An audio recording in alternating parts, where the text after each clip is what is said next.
કેવા કેવા ચાલે છે ઇતિહાસો યુવાધન. હું તમને આમ આમ મારે બીજું તો શું કહું, તમને વિનંતી કરીને કહું કે આપણે પબજી માં, લૂડો માં, બીજા માં, મોબાઈલ માં, ગેમો માં, ફલાણા માં, ઢીકડા માં, વ્યસન માં સમય બગાડતા નહીં. કથાઓની કથાઓ આખી ફરી ગઈ છે ભારતની. અત્યારે યુટ્યુબ આ જે આવ્યું છે ને, ઉપયોગ કરે એને સારું, પણ એનો ઉપયોગ બીજા કરે છે. હા, અને એવા ઉપયોગ કરે છે, એવી એવી કથાઓ નવી આખી ઊભી કરી છે જે આપણી સાચી ઇતિહાસો હતા એ ફેરવી નાખ્યા. સાચા ઇતિહાસો હતા એ ફેરવી નાખ્યા અને ખોટા ઉભા કરે. રામાયણ હોત ખોટી આખી ઊભી કરે છે. તો મુદ્દો આમાં કરવાનું શું? આપણે આપણું હાથું નહીં આપી તો બીજું કોરી પાટી છે એટલે લખાઈ જવાનું. તો અહીંયા બધાને કહી દઉં, અમે આજે એક લગ્નમાં હાજરી દેવા ગયા હતા તો ગામડું હતું નાનકડું, તો ન્યાય ઓલું હતું ક્રિકેટનું. સારી વાત છે, હું આખી વાત કરું એ પૂરી જોઈ લેજો, સાંભળી લેજો. એ સારી વાત છે કે યુવાનો ક્રિકેટ માટે મહેનત કરે ને એના શરીર હારા રહીએ. ઈ બાને કોક સારું હોય તો ક્રિકેટમાં જાય. પણ હવે ગામો ગામ ઓલો જાળી બાંધી ન કરે, લીલું લીલું હોય ને એમાં તમે સમજી ગયા છો. હું કહેવાય મને ખબર નથી એટલે નામ નથી.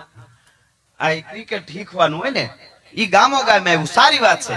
કરાટે નું આવવું જોઈએ, હું કહું એવું સારી વાત. પણ ઈ ગેમ ગામો ગામ જેમ આવ્યું છે ક્રિકેટ નું ને એમ હવે આવી એમ આપણે, હું તો કહું પૈસા વાળા કોઈ હોય ને કે સાધુ બ્રાહ્મણો ને હું પગે લાગીને કહું, અને આમ તમને બધાને વડીલોને પગે લાગુ, યુવાનોને વિનંતી કરું, ખાલી વડીલોને પગે લાગવામાં વાંધો નહીં, કે આપણે આપણા જૂના મંદિરો, ઠાકર મંદિરો હવે રામરાજ લઈ આવવું જ છે આપણે, તો હવે જગાડવા જોશે.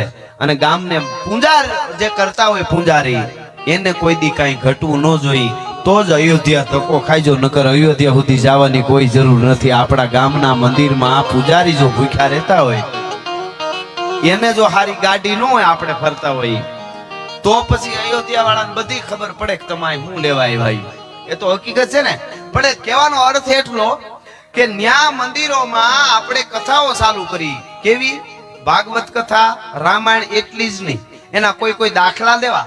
નહીતર ઈ તો બધે થાય છે. અને હું તો કથાકારોને પગે લાગીને કહું બધાને, હું તો નાનો પડું, પણ આપણે કૃષ્ણ ભગવાનને ગોપીના વસ્ત્રો હરી લીધા, રાસ કરી દીધો, એ બાપુ બરોબર ને, એ સારી વાત છે.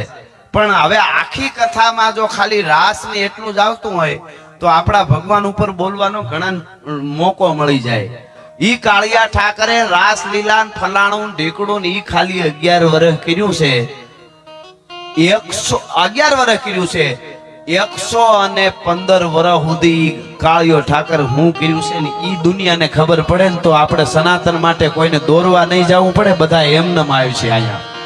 હા, 11वीं अध्याय दिव चक्षु दे दिखायो रूप कहते शीश नेत्र पाई कहते भुजधारी है अन सूर्य चंद्र अग्नि जैसे शस्त्र और भूषण है अन दातन की रेख बीच मरी शैन सारी है अग्नि दात विष दात नर क्षेत्र दार धनहार बहुरी बकारत शस्त्र गही अवध सटकार कालियो ठाकर कुरुक्षेत्र ना रण मैदान में एक ज एवो भगवान बोल्यो छे.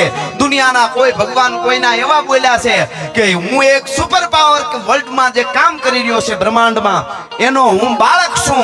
कोई मजब होय तो एनो जे भगवान छे ई एम बोल्यो छे के हूँ एनो एक संदेशावाहक छूं जे पूरी कायनात को चलाने वाला है. मैं उसका संदेशावाहक हूँ. पण एक ज आपड़ो बाप कालियो ठाकर बोल्यो कुरुक्षेत्र ना रण मैदान में, अर्जुन हूँ ज ब्रह्मांड नो बाप छूं, भला माणस हूँ तारो ही करी सकूं छूं. ई कालियो तो कहेवानो अर्थ के एणे 115 વર્ષ કર્યું ઈ વધારે કહેજો. આ વસ્ત્રો હારી વાત, માખણ ખાધું વસ્ત્રો ચડાવવામાં મજા આવે કરે. બેનો બિચારા આય ને પછી કાના રે વાંધો નહીં, થોડા કરાટા શીખી લેજો. ઈ વાંધો નહીં, કઈ ભક્તિમાં ડૂબી જવું જોઈએ, એ સાચો આધાર છે. પણ મારે કહેવાનું આટલું ઈ છે કે હવે સાચા ઇતિહાસો, નાની નાની કથાઓ ચાલુ કરો ગામડામાં. તમને ભગવાને આપ્યું હોય તો ગામમાં 5-7 પૈસા વાળા હોય તો એ નક્કી કરે એક ઓરડો જેવું, આમ હોલ જેવું, ભલે શેડ પતરાનો, નહીં ખર્ચો થાય. હાંજે કાયમ દરેક જ્ઞાતિને ત્યાં આવવાનું. 2-4 વાર્તા બાપુ એના પૂજારી ન કરે, કોઈ પણ એવા વિદ્વાન હોય કરે, એને એના પ્રમાણમાં મળી જાય. ઈ એના આ બધું નહીં કરી તો યુટ્યુબ થી લઈને બધે અત્યારે હાવ ખોટી કથાઓ. મને એકલા માથું ચડી જાય ઘણી વાર આ જોઈને. હું તો સતત જે થાય આવે.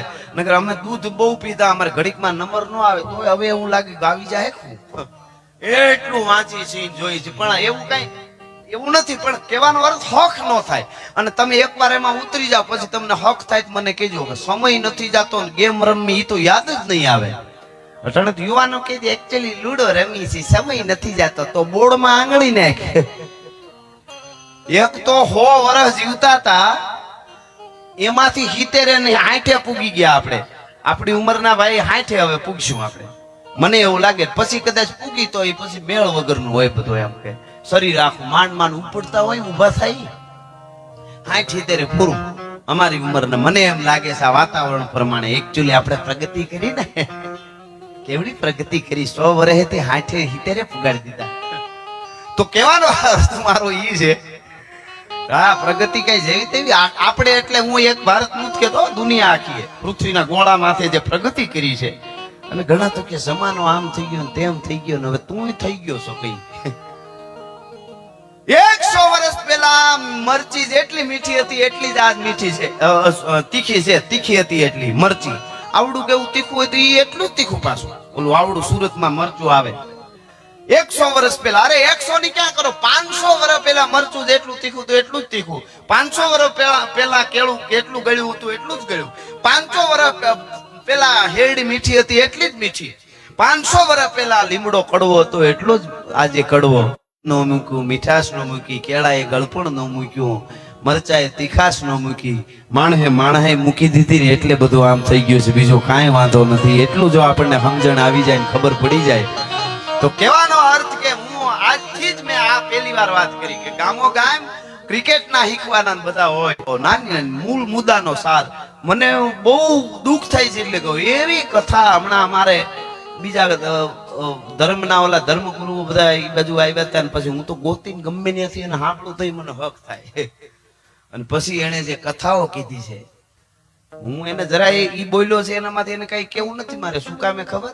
એને ધન્યવાદ આપું છું. તમને કદાચ અવળું લાગશે કે ઈ એના ધર્મ માટે કેટલા જાગૃત છે. તો આપણા વાળા અમારા બધા અમે શું કરીએ છીએ, મારું કહેવાનું ઈ છે. તો અમારે અમને નગર ભગવાન માફ નહીં કરે રામ, અમારે હાચું કેવું પડે. ઈ એનું કામ હાચું કરે છે. હા મુસલમાન નો દીકરો હોય તો નમાજ નું ટાણું થાય એટલે બધા ધંધા મૂકીને નીરી જાય ને આપણે હાજે 7 વાગે ઝાલર વાગે જા મંદિર ની તો કે આ લે પાણીપુરી મગાવી ને. અરે તારી ભલી થાય, પાણીપુરી ખાવાનો અલાર્મ છે વાગ્યો એટલે પાણીપુરી મગાવી. ખાલી એટલી ઘડી અમે નાના હતા. પધાર બાપ, પધાર બાપા, પધાર પધાર. જય આવો આવો મારા બાપુ આવો. હવે અમે નાના હતા ગીરમાં હતા ત્યારે સાંજે દી આસમાનું ટાણું થાય બરોબર એટલે અમે